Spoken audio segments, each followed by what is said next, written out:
انقدر میخورم تا سیامت کنم، تجیهم خیانت ببینم تا خیانت کنم. میکوسی لاتی ولی نمیاد به قیافت گلم، یه مترونوم نیازه بخوام قیامت کنم.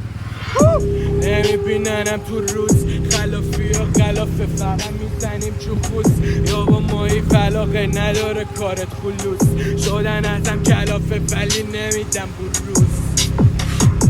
نه نمیره مفتم داداشی ها چشامن و ما بقیه همه تخمن. این گفتارا که میبینی جلومون همه جفتن، منتظرن بهم بزنن خنجر رو از پشت سر. زیر ایشه بودم که کفشک گرفت لفظام، تو دور افولم باشم باز خاره چشت بدخوام. بره خشابم وقتی کلمه شدم اشکام، که الان نزم کار میشنوی میگی پشمام.